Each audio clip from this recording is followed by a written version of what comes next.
The holographic display flickered to life in the cramped command center of the Human Research Station Endeavour, casting blue light across Jackson's weathered face. His fingers drummed against the metal desk as the transmission from the Galactic Council chambers materialized before him. Beside him, Lily leaned forward, her dark eyes reflecting the glow of alien script scrolling across their screens. Translation complete, the AI announced in its neutral tone. Council Resolution 4847.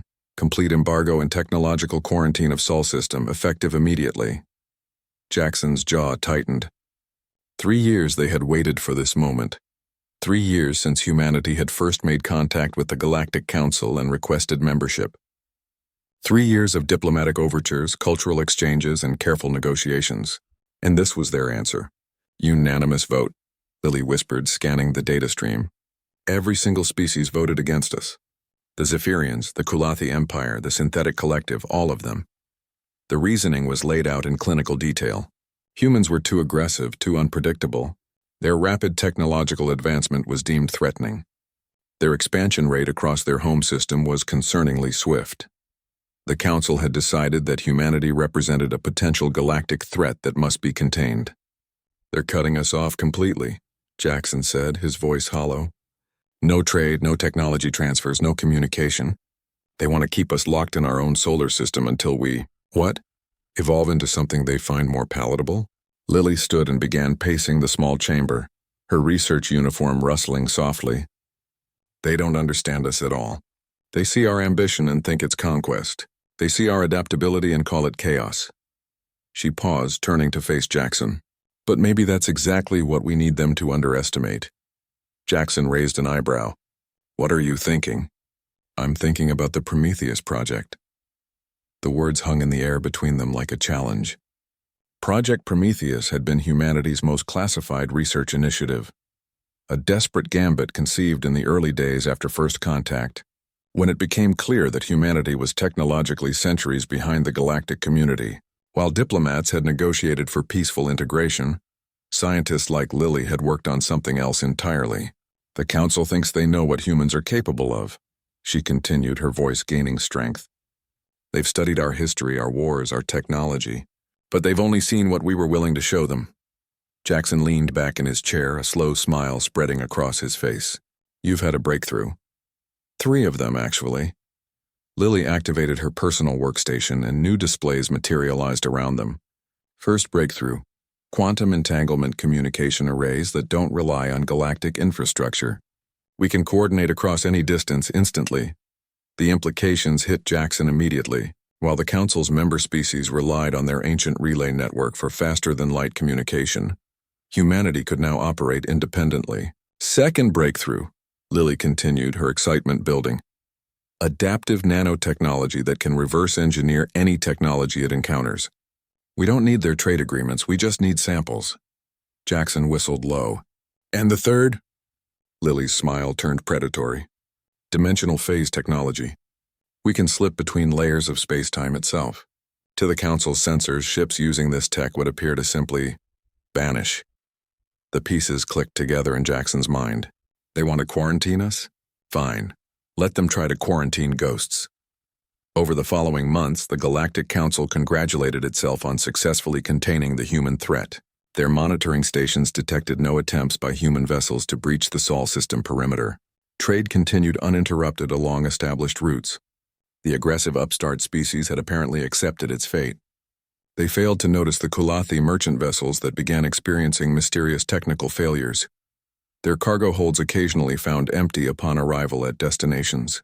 They dismissed the Zephyrian reports of ghost ships in restricted sectors as sensor malfunctions. When the Synthetic Collective reported brief intrusions into their data networks, intrusions that left no trace but somehow copied entire technological databases, the Council attributed it to internal system glitches. Jackson stood on the bridge of the Shadow of Terra, humanity's first dimensional phase vessel, watching the readings from a dozen different species' homeworlds scroll across his screens. Around him, his crew worked with quiet efficiency, their hands steady despite the magnitude of what they were accomplishing. "Status report," he called to Lily, who now served as his chief science officer. We've successfully infiltrated and mapped the technology bases of 47 council species, she reported. Our nanite swarms have copied everything from their propulsion systems to their weapons technology. We've also placed quantum beacons throughout their territories. Jackson nodded. Phase 1 was complete. Humanity now possessed technological parity with every major species in the galaxy.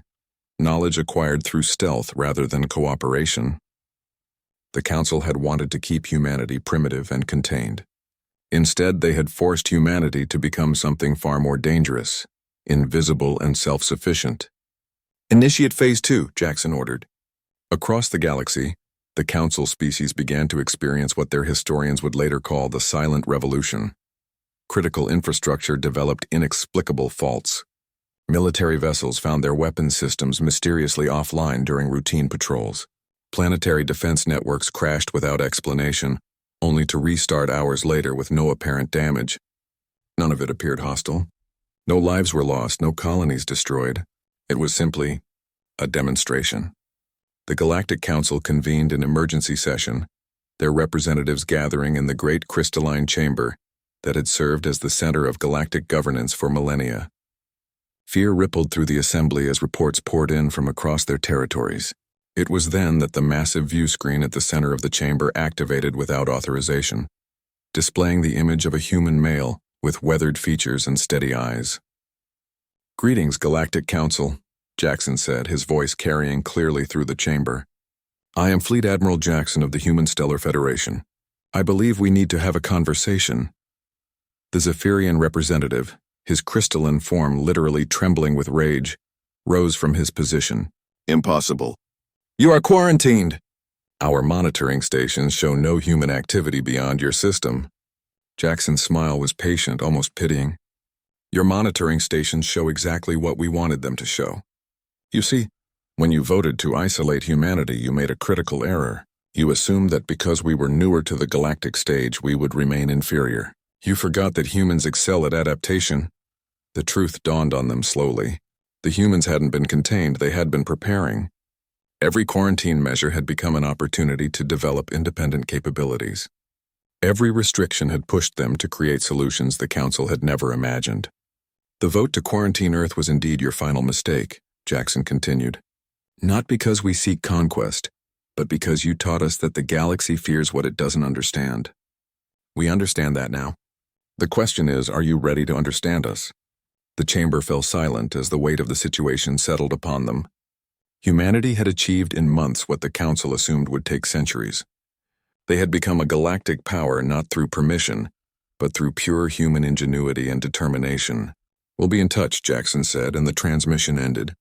In the depths of space, the shadow of Terra phased out of normal reality, leaving the Council to contemplate the new universe they had inadvertently created.